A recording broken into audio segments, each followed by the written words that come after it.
नमस्कार मित्रांनो.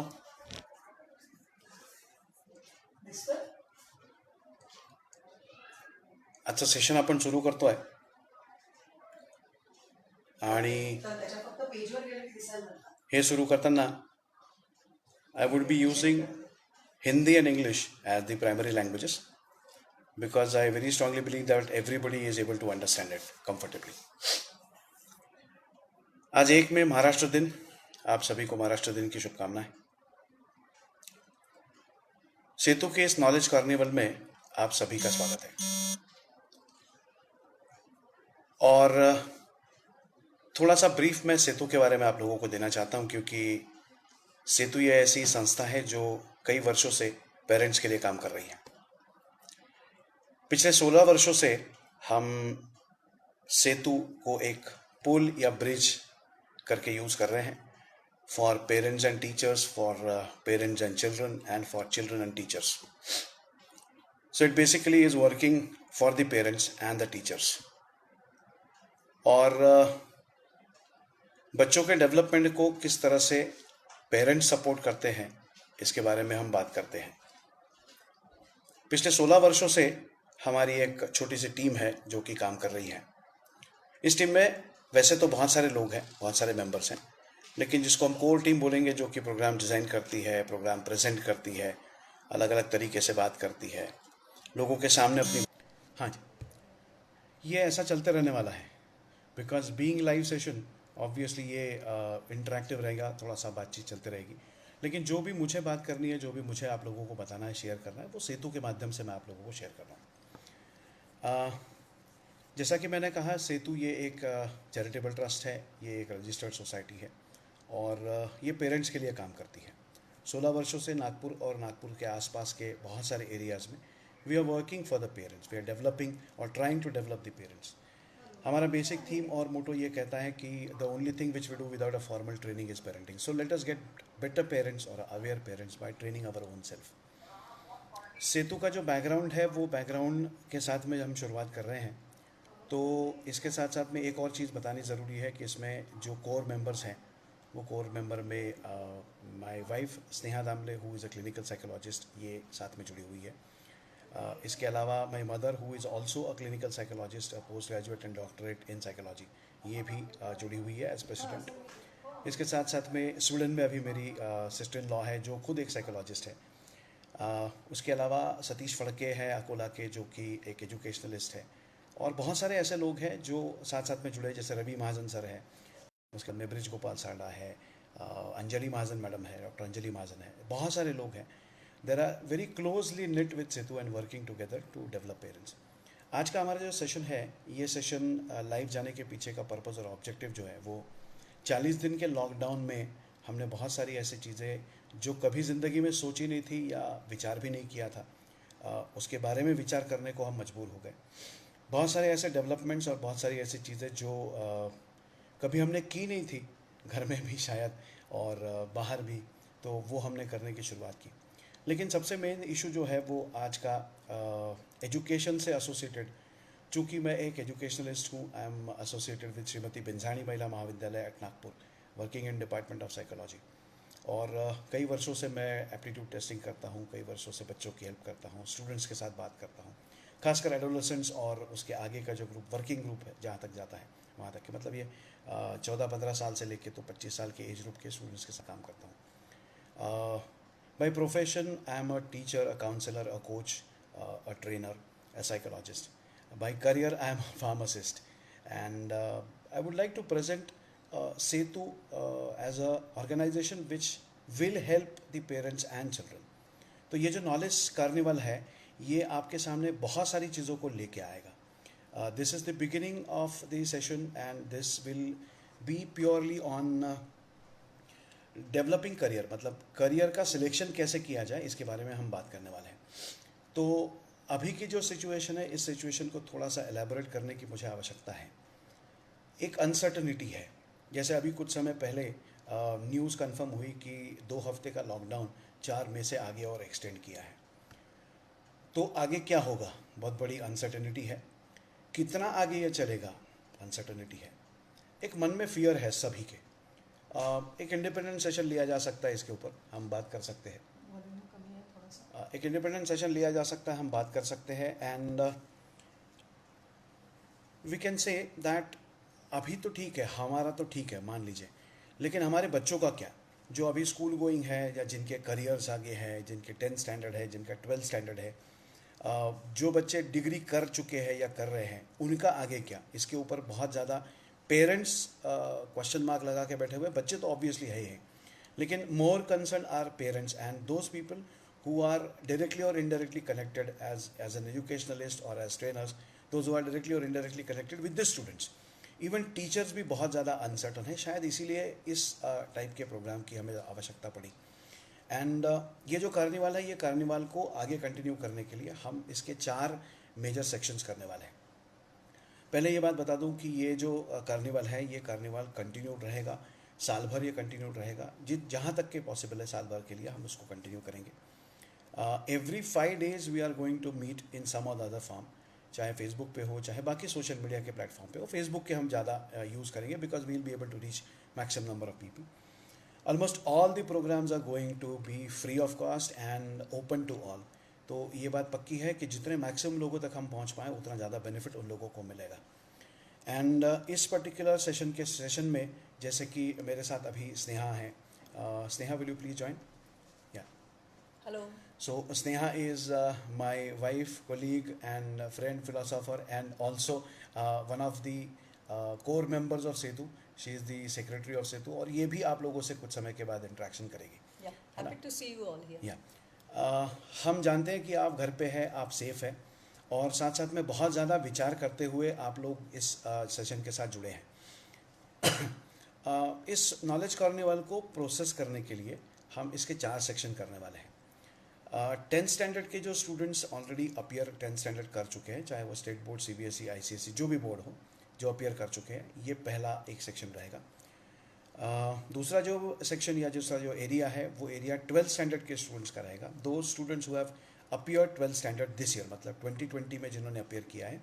शायद हो सकता है कुछ CBSE वाले स्टूडेंट्स हो जिनके पेपर बचे हुए हैं, but by and large state board के सारे पेपर्स हो चुके हैं। जो स्टूडेंट्स 12th स्टैंडर्ड इस साल अपियर करें, उनका एक सेक्शन हम लेंगे।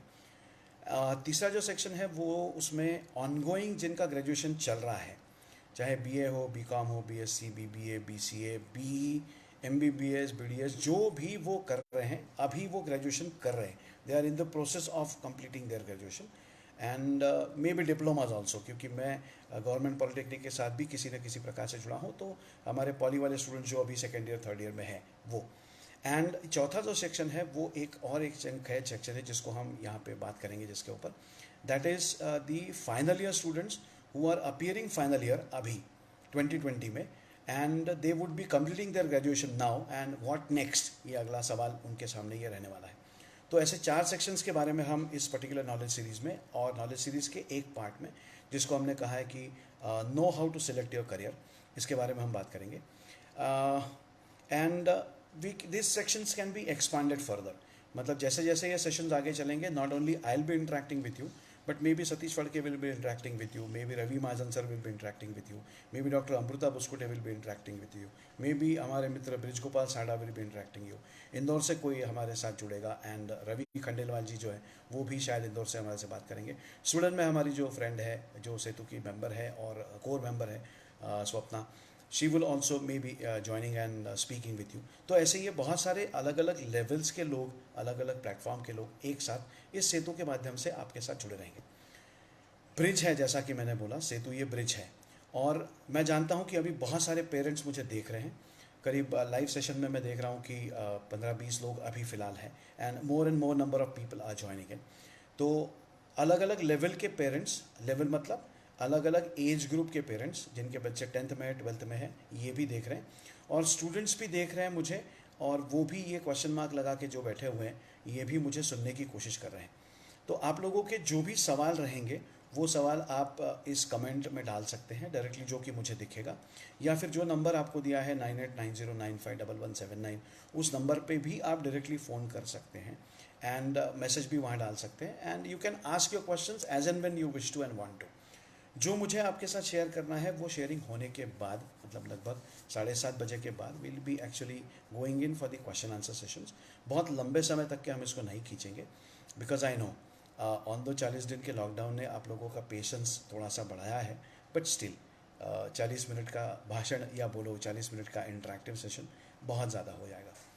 तो शुरुआत करते हैं कि करियर के साथ में हम कैसे प्रोसीड करेंगे, how do we select a career in चारों सेक्शंस के लिए।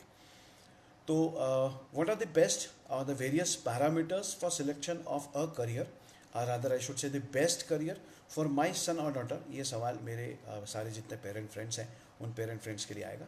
तो उसके लिए मेरी आप लोगों से रिक्वेस्ट है कि एक पेपर पेंसिल लेके आप बैठेंगे तो आपके लिए बेनिफिशियल होगा। जो भी क्वेश्चन रहेंगे या जो कुछ भी आपके दिमाग में आएगा वो आप स्क्रिबल करते चलिए साथ साथ में, तो इट बिकम्स ईजियर, क्योंकि वर्ड्स वोलाटाइल होते हैं, उड़ जाते हैं, लेकिन कहीं डॉक्यूमेंट अगर आप लिख के रखेंगे तो it will be better for you. पहला सवाल जो आप लोगों ने अपने आप से एज अ स्टूडेंट, मैं स्टूडेंट करके आप लोगों से बात कर रहा हूँ, नॉट एज अ पेरेंट, पहला सवाल जो आप लोगों ने अपने आप से पूछना है कि am I going to do a job in my life or am I going to do a business. आने वाले 5 साल के बाद मैं जॉब करूँगा या मैं कोई बिजनेस या कोई एंटरप्राइज स्टार्ट करूँगा। इस सवाल का जवाब जो भी आप अपने आप से देंगे, मैं इसके ऊपर एक एग्जांपल लूँगा, जिस सवाल का जवाब जो भी आप अपने ऊपर से देंगे उसके बाद ये दूसरा सवाल आपके सामने आएगा। And this question also is equally important कि are the external and internal factors favouring what I intend to do.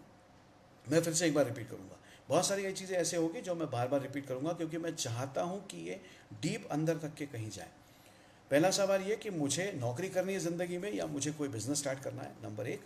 Number दूसरा, मुझे या मेरे को या मुझे इस प्रोफेशन में या इस जॉब को करने के लिए एक्सटर्नल और इंटरनल फैक्टर्स फेवर करने वाले हैं कि नहीं। Late me give an example. किसी 10th स्टैंडर्ड के बच्चे को मैंने यह सवाल पूछा कि आप ज़िंदगी में जॉब करोगे या आप ज़िंदगी में कोई एंटरप्राइज या कोई खुद का बिजनेस स्टार्ट करोगे। तो उसका जवाब मान लीजिए आता है कि मुझे कोई बिजनेस स्टार्ट करना है। Well fine, next. दूसरा सवाल कि आपके एक्सटर्नल फैक्टर्स और इंटरनल फैक्टर्स क्या इस डिसीजन को आपके फेवर कर रहे हैं। तो वो मुझे कहता है कि एक्सटर्नल फैक्टर्स मेरे समझ में नहीं आए, I am not able to understand what external factors are. ठीक है। उसके बाद वो बोलता है कि मुझे इंटरनल फैक्टर्स का पता ही नहीं है, आई डोंट नो ये क्या होता है, I am not able to understand that. ठीक है। तो मुझे ऐसा लगता है कि ये जो नॉलेज कार्निवल या ये जो आप हमारी एक्सरसाइज चल रही है, this entire exercise is basically to understand the various external and the internal factors what are responsible for selection of a career। एंड ये समझने के लिए एक और सवाल जैसे हम नॉर्मली 10th और 12th के स्टूडेंट से पूछते हैं कि आप क्यों पढ़ाई कर रहे हो, वाई आर यू स्टडिंग। तो मैक्सिमम नंबर ऑफ टाइम्स हमें जवाब मिलता है कि पैसे कमाने के लिए, एक। दूसरा, जॉब मिलना चाहिए इसलिए, क्योंकि हमारे यहाँ का सोशल कंसेप्ट जो है वो ये बोलता है कि अच्छी नौकरी तो अच्छी छोकरी। And it is very true कि जिसको जॉब है, जिसको अच्छा पैसा मिल रहा है, ऑब्वियसली उस व्यक्ति को बेटर अपॉर्चुनिटीज आगे लाइफ में मिलेगी, he will be more happy in life. So ultimate objective of any student right now is to do something or to study something for getting either a job or earning money. मुझे ऐसा लगता है कि ये earning money वाला जो concept है, इसको समझने के लिए हमें पहले एक्सटर्नल और इंटरनल फैक्टर्स समझने पड़ेंगे, and then possibly yes will be able to understand it better. 4 शब्दों के सेट है जिनको हमें समझना पड़ेगा, जिसका डिफरेंस हमें समझना पड़ेगा to understand the external and internal factors. तो पहला जो सेट है वो पहला सेट है करियर और प्रोफेशन। ये 2 वर्ड्स हैं। करियर का मतलब होता है और प्रोफेशन का क्या मतलब होता है ये हम समझते हैं। 2 वक्त की रोटी कमाने के लिए जो आप करते हो उसको हम प्रोफेशन कहते हैं, चाहे वो टीचिंग हो, चाहे वो नर्सिंग हो, चाहे वो बैंक में जॉब हो, चाहे कोचिंग हो, चाहे काउंसलिंग हो, जो कुछ भी 2 वक्त की रोटी कमाने के लिए आप काम करते हैं उसको हम प्रोफेशन कहते हैं। और उस 2 वक्त की रोटी कमाने के लिए जिस प्रोफेशन में हम जाते हैं, उस प्रोफेशन में जाने के लिए जो फॉर्मल एजुकेशन या ट्रेनिंग हम लेते हैं उसको हम करियर कहते हैं। आई होप ये डिफरेंस बहुत कम लोगों को मालूम है, और ये डिफरेंस जितने जल्दी समझ में और अंदर तक के जाएगा उतना बेटर है। Let me give an example of myself. By career I am a pharmacist, मैंने डिप्लोमा और डिग्री फार्मेसी में किया है, लेकिन by profession I am a psychologist, I am a teacher. So presently I am working as a teacher. My bread and butter is being earned by teaching, coaching, counseling and training. But my basic degree or my basic educational qualification is skills. मुझे लगता है ये दोनों में difference आपको समझना होगा. इसके जिसको हम कहते हैं हॉबी और इंटरेस्ट, तो बहुत सारे लोगों को ये समझ में ही जिंदगी में आने में पूरी लाइफ टाइम निकल जाता है कि मेरी हॉबी क्या है और मेरा इंटरेस्ट क्या है. देखो कितना आसान है, सोपी भाषा में बता रहा हूँ. जिस काम में मुझे मज़ा आता है नॉर्मली लोगों को लगता है वो मेरा इंटरेस्ट है, ठीक है. लेकिन ऐसी वो सारी चीज़ें जो टाइम पास करने के लिए हम करते हैं उसको हॉबी कहा जा सकता है. और जिसके लिए हम टाइम निकालते हैं, जिन चीज़ों के लिए हम टाइम निकालते हैं उसको इंटरेस्ट कहा जाएगा.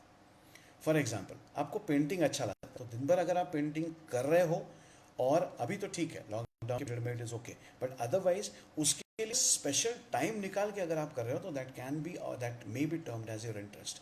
You are not only enjoying it but you are putting in better efforts and better time for doing it. तो that can be termed as a interest. Number तीसरा जो सेट है उसको हम कहते हैं स्किल्स एंड एबिलिटीज़. स्किल्स का मतलब होता है कौशल्य, which can be developed with practice. Abilities are those which are normally within you, developed over a long period of time. तो स्किल्स को आप डेवलप कर सकते हैं प्रैक्टिस कर करके जैसे जैसे. For example, communication is a skill, typing is a skill, working on computer is a skill. Computing जिसको हम बोले ये स्किल है. और स्किल बेस्ड एजुकेशन जिसकी अभी हम बात कर रहे हैं, तो government also is looking forward for national skills development की बात हम कर रहे हैं. We are not talking about developing abilities of the people because it is very difficult. Abilities cannot be suddenly changed, but skills can be upgraded, can be developed, can be acquired. ठीक है.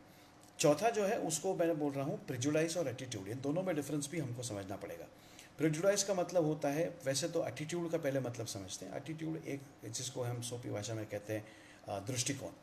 तो positive चीज़ें जहाँ पे आएगी किसी भी घटना, किसी भी व्यक्ति, किसी भी इवेंट के लिए या किसी भी वस्तु के लिए, किसी कम्युनिटी के लिए, जहाँ जहाँ पे पॉजिटिव चीज़ें आएगी उसको हम कहेंगे एटीट्यूड, पॉजिटिव एटीट्यूड. और जहाँ जहाँ पे निगेटिव चीज़ें आपके दिमाग में आती हैं उनको हम कहेंगे प्रेजुडाइज, पूर्वाग्रह, ऐसा उसको हम बोलते हैं. सो कॉमनली ऐसी वो सारी चीज़ें, देखिए बहुत सारे लोगों ने जो गलतियाँ आज तक की है, या इवन हम लोगों ने भी जो गलतियाँ आज तक की है, वो एज अ स्टूडेंट आप लोग नहीं करो. इसके लिए ये सारी एक्टिविटी या सारी एक्सरसाइज चल रही है.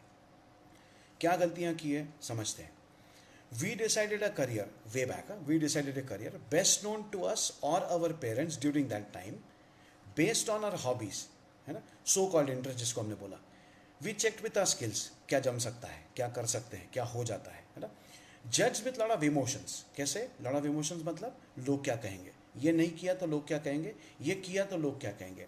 And analyzed by our parents or with lot of prejudices. हमारे पेरेंट्स के भी बहुत सारे प्रेजुडाइसेस हैं कि यही जॉब, यही प्रोफेशन, यही करियर तेरे लिए बहुत अच्छा है, हम डिसाइड करते हैं.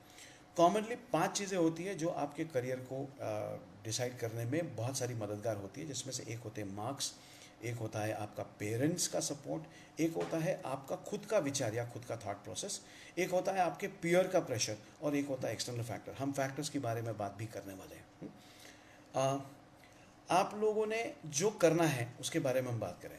हमने जो किया वो क्या किया, 99% लोग ये पाथ को फॉलो करते हैं. See fortunately I am associated with lot of engineering colleges and students like you, where in when we speak to them we normally say कि आप लोगों में से कितने लोगों ने अपना एबिलिटी प्रोफाइलिंग किया है या कितने लोगों ने अपना एप्टीट्यूड टेस्ट किया है. Not more than 2 to 3% of the people have actually done and then decided कि हाँ मुझे इस प्रोफेशन के लिए जाना है या मुझे ये करियर ऑप्शन सेलेक्ट करना है. मुझे ऐसा लगता है आज ये 40 दिन के लॉकडाउन ने हमें ये सोचने पे मजबूर कर दिया है कि वाकई में हमने क्या करना चाहिए. 99% जो लोग करते हैं वो देखो, कुछ प्रेजुडाइसेस होते हैं, उसके बेसिस पे वो अपने स्किल्स को देखते हैं, अपनी हॉबीज़ के बारे में बात करते हैं, and then they decide a career कि चलो बीकॉम करते हैं, चलो बीएससी करते हैं, पहले इंजीनियरिंग कर लेते हैं, फिर बाद में सोचेंगे क्या करना है. मुझे ऐसा लगता है अभी भी ये लोगों के दिमाग में नहीं आया है कि पहले we should think and we should talk about a profession which I as an individual would like to enter into. Depending on what, देखो आपने क्या करना है, बहुत इंपॉर्टेंट चीज़ है. What profession would be best suited to my ability, what profession would be best suited to my ability, depending on my interest, my personality, and do I have the right attitude, that is a positive mindset towards that particular profession.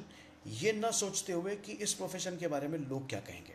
And most important, would this profession solve the purpose, my basic purpose. क्या basic purpose है? वो पहले question का जवाब। पहला question कौन सा? मुझे जॉब करना है कि मुझे एंटरप्रेन्योरशिप या खुद का बिजनेस स्टार्ट करना है। इसके लिए जवाब जो भी आप उस सवाल का देंगे, उसके पर्पस को आपका प्रोफेशन जिसमें आप जाने का विचार करोगे वो सॉल्व करेगा या नहीं करेगा। On the basis of this, the entire issue, on the basis of this, if we select a career, multiple career options are available, but selection of profession is the priority.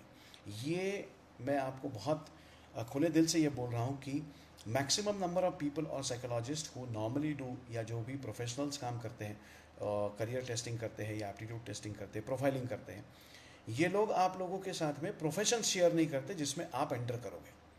ये आपको career choices देते हैं कि भाई PCM कर, PCB कर, है ना, साइंस ले ले, आर्ट्स ले ले, कॉमर्स ले ले, या कोई एक ऐसा करियर सिलेक्शन तुम्हारे बेसिस, तुम्हारे पर्सनालिटी के हिसाब से, तुम्हारे एबिलिटी के हिसाब से ये करियर तुम्हारे लिए बेटर है। आई थिंक प्रोफेशनल चॉइस अगर पहले सिलेक्ट किए जाए तो करियर ऑप्शंस का सिलेक्शन करना बहुत आसान हो जाएगा। And this will be the key for people like you. या this will be the key for people like you. Sneha madam बोलती कि थोड़ा धीरे धीरे धीरे आराम से, है ना। I think this topic would be discussed, or may be slowly and steadily ये इसके बारे में हम एक एक करके बात करेंगे, क्योंकि टॉपिक इतना बड़ा है, वास्ट डायमेंशन है इसके।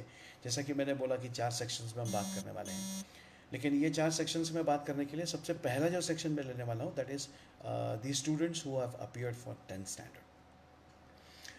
इन 10th स्टैंडर्ड के बच्चों के लिए, जैसे ये बच्चे खुद कंफ्यूज्ड हैं, इनके पीयर्स, इनके फ्रेंड्स जो है वो भी कंफ्यूज्ड हैं, और एक हर्ड मेंटालिटी हमारे यहाँ पे पाई गई है कि भाई उसने फिज़िक्स लिया तो मैं भी फिज़िक्स लेता हूँ, उसने फलाना क्लास ज्वाइन किया या फलाना कॉलेज में एडमिशन लिया तो मैं भी, उस पूछ को पूछ पकड़ के लोग चलते हैं।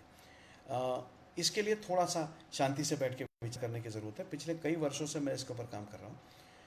इस साल जैसे 12th स्टैंडर्ड का रिजल्ट आता है तो वो मैं मेरिट का लिस्ट जो है वो न्यूज़पेपर का लिस्ट देखता हूँ एंड उसका रिकॉर्डिंग करता हूँ, और यही बच्चे 10th स्टैंडर्ड में भी मेरिट थे क्या, ये भी एक बार देखने की कोशिश करता हूँ। तो मैंने ये पाया है कि 30% के ऊपर, मैक्सिमम 30% स्टूडेंट्स, 30% के ऊपर में बच्चे जाते ही नहीं हैं। जो 10th स्टैंडर्ड में मेरिट थे वो 12th में भी मेरिट आए, ऐसे सिर्फ 30% बच्चे होते हैं। बचे हुए 70% बच्चे कहाँ जाते हैं, ये मेरे लिए सवाल, मतलब वो मेरिट में क्यों नहीं आते।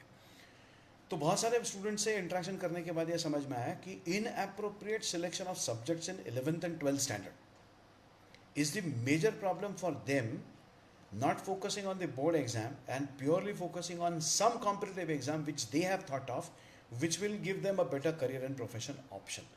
इसके लिए वो जो भी सिलेक्शन करते हैं सब्जेक्ट का, उसमें गड़बड़ होती है, उसमें प्रॉब्लम होता है, और उसी वजह से ये 10th के और 12th के मार्क्स में डिफरेंस दिखाई देता है। इन जनरल ऑल्सो अगर 90% 10th में आपका स्कोर है और सिलेक्शन ऑफ सब्जेक्ट गलत होता है तो 10th में आपका स्कोर जो है वो 20-25% से नीचे आ जाएगा, मतलब 60-62% के आसपास आपका स्कोर आ जाएगा। And that is the reason why today I will say कि 10th के बाद में selection, appropriate selection of the subject is the key for success in 12th standard and the further options available to you.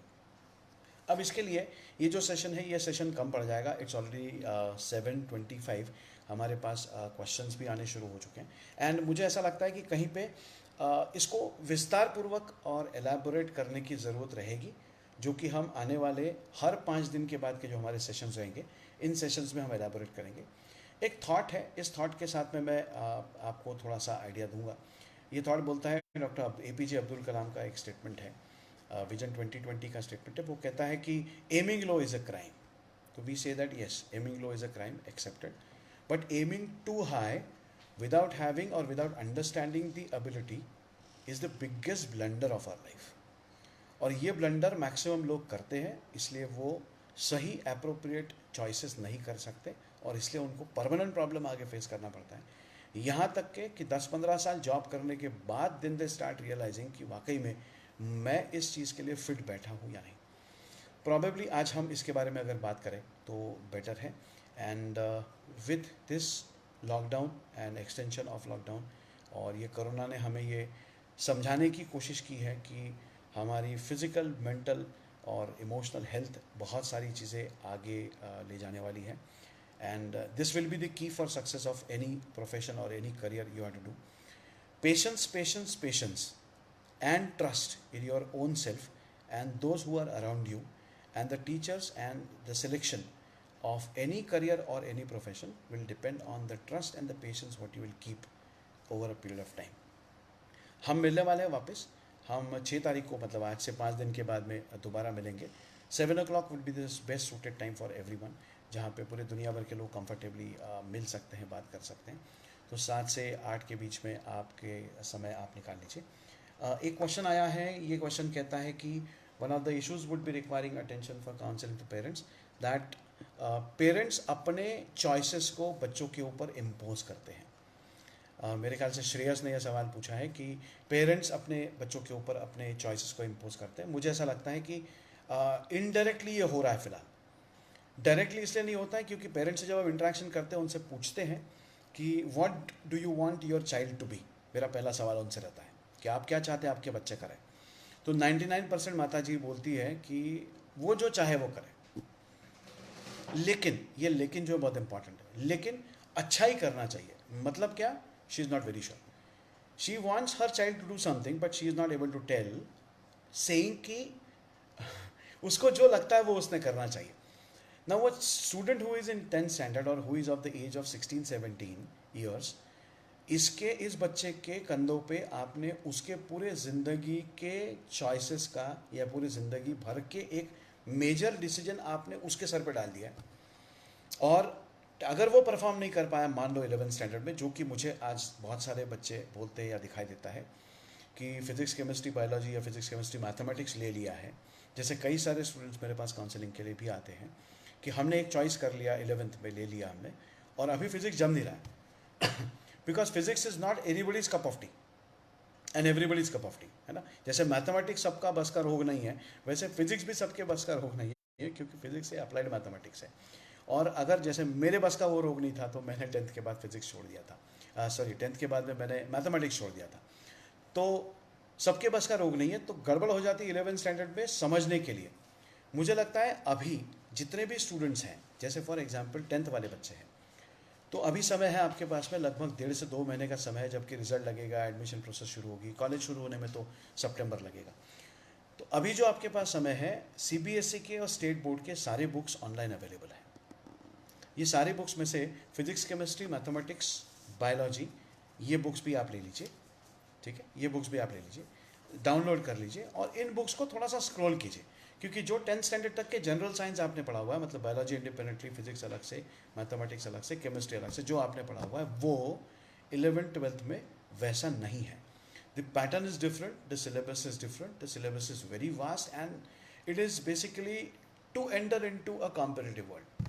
मतलब JEE के लिए या NEET के लिए या आगे की जो फर्दर एग्जाम्स हैं, उन एग्ज़ाम्स के लिए ही वो सिलेबस फ्रेम और डिज़ाइन है. तो मुझे कहीं ऐसा लगता है कि अभी राइट नाउ जो टाइम आपके पास में, इवन 12th स्टैंडर्ड के स्टूडेंट्स ने भी, मान लो आप डिसाइड कर चुके हो कि आपने इंजीनियरिंग करना है और JEE आपने देना है, पहला मेंस हो गया, उसमें परसेंटाइल नहीं आया, अभी दूसरा मेंस देंगे, फिर एडवांस होगा, फिर CET होगा, जब भी होगा, तो उन्होंने भी इंजीनियरिंग का जो ब्रांच सिलेक्ट करना है ना, we will be talking in depth and in details how to do it. लेकिन उन्होंने अभी क्या करना है, अभी समय है आपके पास, खाली बैठे हो, कंपैरेटिवली खाली बैठे हो, है ना. नेटफ्लिक्स, अमेजॉन प्राइम, Z5 के अलावा फ़िलहाल कोई काम धंधा नहीं है. फिजिकल एक्टिविटी कर रहे हो, ये मैं जानता हूँ, तो सेफ़ है, फाइन, दैट्स ओके. लेकिन ये भी काम आपने करने की ज़रूरत अभी है कि सिलेबस सबके आप देखो. मान लो BSc करना है आपको, तो सीधे सिलेबस सारी यूनिवर्सिटीज़ के वेबसाइट में, ऑटोनॉमस इंस्टीट्यूशंस के वेबसाइट में सिलेबस दिया हुआ है. उस सिलेबस को देखो, उन बुक्स को डाउनलोड करो, फिलहाल उनके थ्रू जाने की कोशिश करो कि हाँ ये सही में मैं कर सकूँगा या नहीं. और अगर नहीं तो रुक जाओ, वेट करो.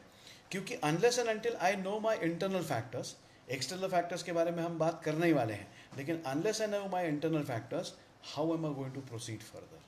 तो ये इंटरनल फैक्टर्स में आपका इंटेलिजेंस आ गया, इंटरनल फैक्टर्स में आपका एबिलिटी आ गया, इंटरनल फैक्टर्स में आपका पढ़ाई करने का तरीका भी आ गया, इंटरनल फैक्टर्स में आपका पर्सनालिटी आ गया, इंटरनल फैक्टर्स में आपका एप्टीट्यूड आ गया. ऐसे बहुत सारे इंटरनल फैक्टर्स हैं जो रिस्पॉन्सिबल है. एक एक सवाल आ रहा है तो उसके तरह से मैं बात करूँगा. दूसरा ये सवाल है कि तो पेरेंट्स का जो है वो प्रेशर इनडायरेक्टली रहेगा कि भाई ये करेगा तो बेटर है, हमारे लिए बेटर है।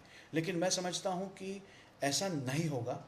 Parents are open right now and parents will be open right now for any professional course which the child would select, rather I should say any course the child would select. मुझे ऐसा लगता है इस समय हमने ये corona के चलते हुए, कोविड-19 के चलते हुए, करियर के बारे में सोचने से बेटर कौन से प्रोफेशंस आने वाले 5 साल में ज़्यादा बेटर परफॉर्मिंग रहेंगे और 10 साल के बाद या 10 साल तक के कौन से प्रोफेशंस सस्टेन रहेंगे, इसके ऊपर हमने चिंतन करने की ज़रूरत है। Let us take a simple example. अभी जो मुझे दिखाई दे रहा है हेल्थ केयर इंडस्ट्री, अगर हम इंडस्ट्रीज़ की बात करते हैं, ऑटोमोबाइल इंडस्ट्री है, हेल्थ केयर इंडस्ट्री है, फैशन डिज़ाइनिंग की इंडस्ट्री है, आर्ट्स से रिलेटेड इंडस्ट्रीज़ है, कॉमर्स से एसोसिएटेड इंडस्ट्रीज़ है, साइंस से रिलेटेड इंडस्ट्रीज़ है।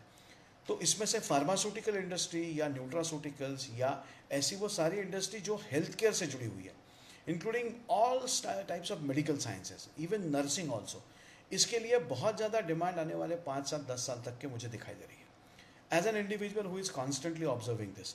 और इससे अलाइड चीज़ों के साथ में ये इंडस्ट्री बहुत फ्लरिश करेगी।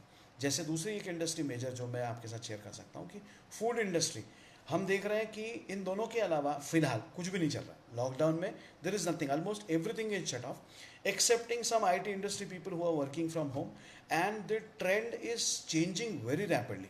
अभी कुछ समय पहले हमारा एक दोस्त है आनंद, उसके साथ बातचीत चल रही थी कि भाई TCS ने जो डिसीजन लेना शुरू किया है या लिया है कि 2.5 लाख लोग वर्क फ्रॉम होम से काम करेंगे, तो complete trend and complete workplace is going to change. ऐसा नहीं होगा कि मैन्युफैक्चरिंग सबका बंद हो जाएगा, लेकिन people are going to change the views and ways of thinking.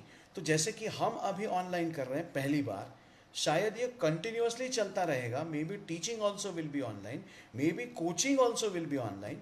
तो जो सवाल नॉर्मली रहता है कि 10th और 12th स्टैंडर्ड के बाद डिप्लोमा करना चाहिए बच्चे ने, या मतलब 10th के बाद बच्चे ने डिप्लोमा करना चाहिए कि 10th के बाद बच्चे ने 12th स्टैंडर्ड करना चाहिए। नॉर्मली जो डिज़ाइन किया हुआ स्ट्रक्चर है उसमें डिप्लोमा एक ऐसा ऑप्शन है। डिप्लोमा मतलब शायद समीर ने पूछा है कि ये डिप्लोमा मतलब पॉलिटेक्निक होगा, तो हमारे यहाँ का सिस्टम क्या बोलता है, एक ITI है लोअर लेवल का, है ना। सिस्टम कैसे बना देखो, पहले ITI डिज़ाइन किया इसके लिए कि we wanted to have skilled labours, mechanics है, प्लम्बर्स है, इलेक्ट्रिशियन है, अभी कंप्यूटर वाले लोग हैं, हमको स्किल्ड लेबर चाहिए करके ITI आया है। ITI के ऊपर में हमको स्किल्ड सुपरवाइजर चाहिए करके डिप्लोमा या पॉलिटेक्निक आया। Maharashtra state board of technical education और बाकी बहुत सारे तंत्र शिक्षण वाले जितने भी देश भर में चलते हैं, डिप्लोमा चलते हैं, ये बेसिकली आपको ट्रेन करते हैं इमीडिएट जॉब के लिए, ठीक है। उसके बाद हमको चाहिए थे सुपरवाइज़र के बाद हमको मैनेजरियल लेवल के लोग चाहिए थे, हायर ट्रेंड मैनेजरियल लेवल के लोग चाहिए थे। तो ऑब्वियसली हम लोगों ने इंजीनियरिंग कॉलेजेस शुरू किए, हमने टेक्निकल इंस्टीट्यूशन शुरू किए, और उसके बाद में हमको ट्रेंड मैनेजर्स के साथ में और एडवांस लेवल के लोग चाहिए थे, तो हमने मैनेजमेंट के इंस्टीट्यूशंस को ले या MBAs को ले। मुझे ऐसा लगता है इस जो पर्पस बेसिक डिप्लोमा का था उस पर्पस को लोगों ने फ्यूटाइल कर दिया, डायरेक्ट सेकेंड ईयर में इंजीनियरिंग में एडमिशन मिलता करके बाईपास किया हुआ है ना। कुछ समय पहले तक के हमारे कई लोगों ने, एजुकेशनलिस्ट ने भी इसके ऊपर बात की थी कि is really diploma working and helping students to enter into engineering stream. तो मुझे ऐसा लगता है कि 10th के बाद में जिसको इमीडिएट जॉब प्रोफाइल करना है या जो तैयारी करके मेंटल फ्रेम के साथ में ही आया है कि मुझे IT में ही जाना है, मुझे हार्डवेयर के साथ में ही काम करना है और उसके लिए मुझे यही प्रोफेशन में अगर जाना है, तो फिर then polytechnic, doing polytechnic for 3 years, getting yourself completely trained for the industry and then ultimately going in for higher education into the same stream. उसके लिए ज़रूरी है, बाईपास करने के लिए नहीं कि भाई मुझे 11th-12th का फिजिक्स नहीं करने का, मैथमेटिक्स नहीं करने का करके मैं बाईपास कर रहा हूँ। By and large, I very strongly believe that students should go in for 11th and 12th standard, wherein choices, again subject का चॉइस जो मैंने बोला आपको, वो आपके एबिलिटी के ऊपर, आपके इंटरेस्ट के ऊपर, आपके ओवरऑल एप्टीट्यूड के ऊपर डिपेंड करेगा। आपके 10th स्टैंडर्ड के मार्क्स के ऊपर वो डिपेंड नहीं करेगा। 10th स्टैंडर्ड में 60% मिलने वाला मैं आप लोगों के साथ बात कर रहा हूँ, believe me, and it's very true, मैं सर्टिफिकेट दिखा सकता हूँ आपको। लेकिन मैं ये बात बोल रहा हूँ आपको इतने कॉन्फिडेंटली इसलिए क्योंकि आपकी एबिलिटी डिफरेंट है, सबके पास होती है, सबके पास एबिलिटी है, सबके पास एप्टीट्यूड है। क्या है वो इंटरनल फैक्टर क्या है, ये आपको समझना पड़ेगा।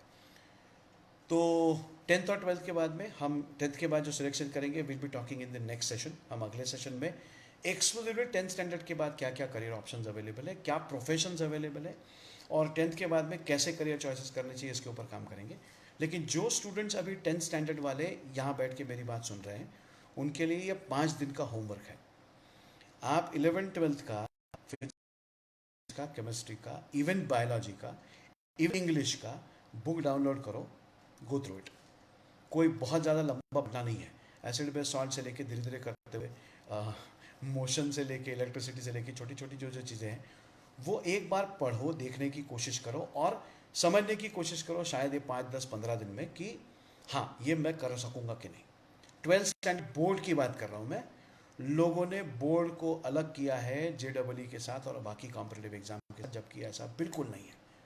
तो ये 10th स्टैंडर्ड वालों के लिए स्पेसिफिक होमवर्क। हम अगला जो सेशन लेंगे 6 तारीख को शाम को 7 बजे हम वापस मिलने वाले हैं, specifically for 10th standard students. तो जो 10th स्टैंडर्ड के सवाल है वो सवाल आप मुझे फेसबुक पे पूछ सकते हो, व्हाट्सएप पे डाल सकते हो, आपके पास ऑलरेडी नंबर है उसमें डाल सकते हो, तो वो आपने करना है। Sameer, I think I have clarified your doubt right now. दूसरा एक सवाल था जो श्रेयस का भी मैंने क्लियर किया कि parents will not enforce or not emphasize for doing a particular career or a particular profession, entering into profession. दूसरा एक सवाल अभी पूछा गया कि what about if student like is one but aptitude test suggest something different. Liking, जो मैंने आपको 2 वर्ड बोले थे, हॉबी और इंटरेस्ट, ये दोनों में डिफरेंशिएट आप अभी कर लो। कागज पेन लेके बैठे हो तो शांति से आराम के साथ में बैठ के ये सोच लो कि मेरा सही माने में इंटरेस्ट कहाँ है। टीवी का मैच देखने में या क्रिकेट का मैच टीवी पे देखने में मेरा इंटरेस्ट है कि उस मैच का स्कोर का एनालिसिस करने में मेरा इंटरेस्ट है। समझने की कोशिश करो। मेरा इंटरेस्ट सिर्फ मोटरसाइकिल के लिए फोटोग्राफ जमा करने में है कि मेरा इंटरेस्ट उस मोटरसाइकिल के इंजन में 4 स्ट्रोक का लगा है कि 2 स्ट्रोक का लगा है, कैसे चलता है, क्या होता है, उसमें और डीप एनालिसिस करने का मेरा इंटरेस्ट है। इसको मैं इंटरेस्ट बोलूँगा। तो आपकी हॉबी और इंटरेस्ट इसमें जिस दिन और इमीडिएटली आपको फ़र्क समझ में आएगा। ये अंडरस्टैंड करना उतना डिफिकल्ट नहीं है, लेकिन थोड़ा सा समय आपको अपने लिए देना पड़ेगा।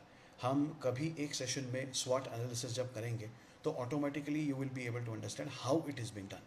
लेकिन अभी to begin with, aptitude test अगर आपका एक कुछ अलग एरिया ऑफ एक्सपर्टीज़ दिखाता है या कोई एबिलिटी प्रोफाइल आपका अलग दिखाता है और आपको लगता है कि आपका इंटरेस्ट एरिया कोई डिफरेंट है, तो इन दोनों को मैच करता हुआ कौन सा प्रोफेशन है। Let me give an example.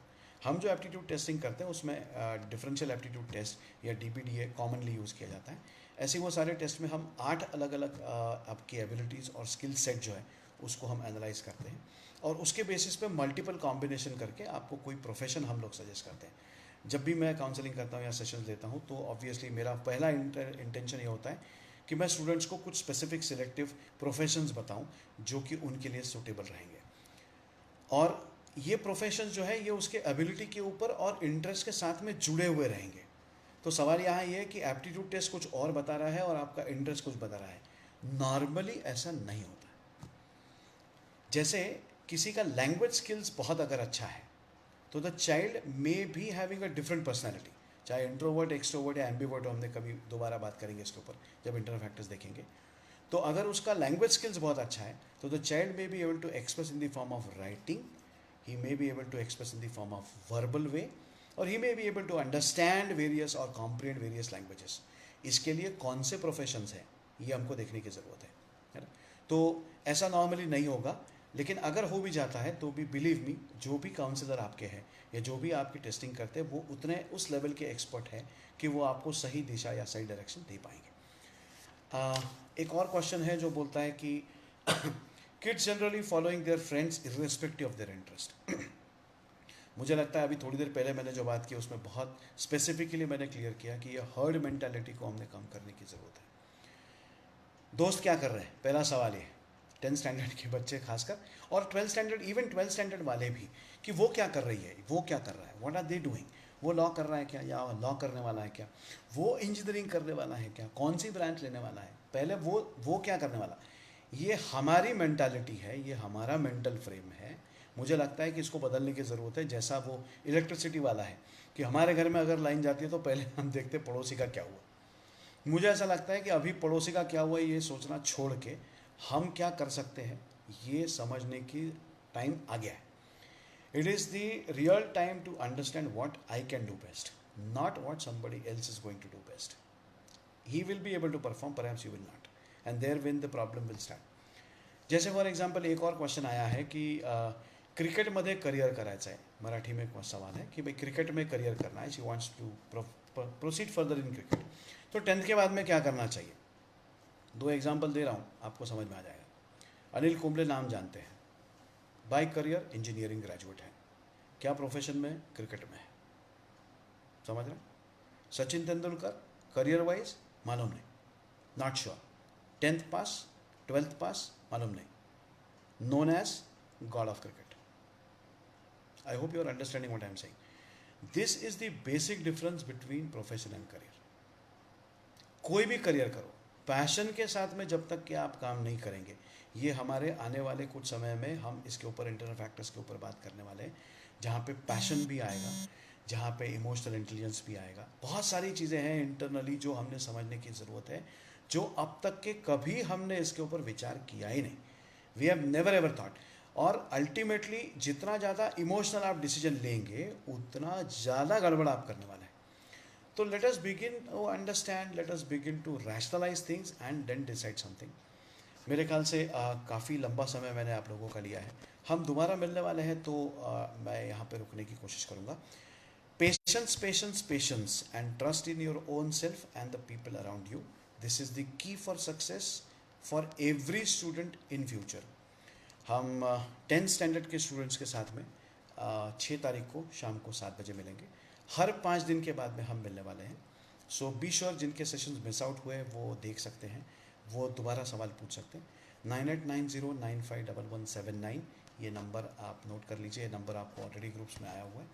And आप मेरा नाम जानते ही हैं, अमर जो मरता नहीं, और दाम ले, आपको मेरा नाम लंबे समय तक याद रहेगा. मैं नॉर्मली कहता हूँ, जो मेरे बहुत सारे स्टूडेंट्स लाइफ टाइम इस सेंटेंस को याद रखते हैं, ज़िंदगी में पैसे छोड़ के कभी भी आपको कोई प्रकार का प्रॉब्लम हो तो you can talk to me. So thank you very much. कोई और सवाल अगर है तो आप पूछ सकते हैं. This session is open for any question and or else otherwise we will end with today's session. Thank you very much. आप सवाल पूछ सकते हैं. Madam, any question which has come in right now? No. So thank you very much. Will again meet in the next session 6 तारीख को शाम को 7 बजे सेतु के नॉलेज कार्निवल के साथ with the first series, first session for 10th standard students, specially for 10th standard students, and 6th May 2020. So stay home, stay safe, enjoy your life, whatever you are living in today. So live in today, enjoy your life. Thank you very much.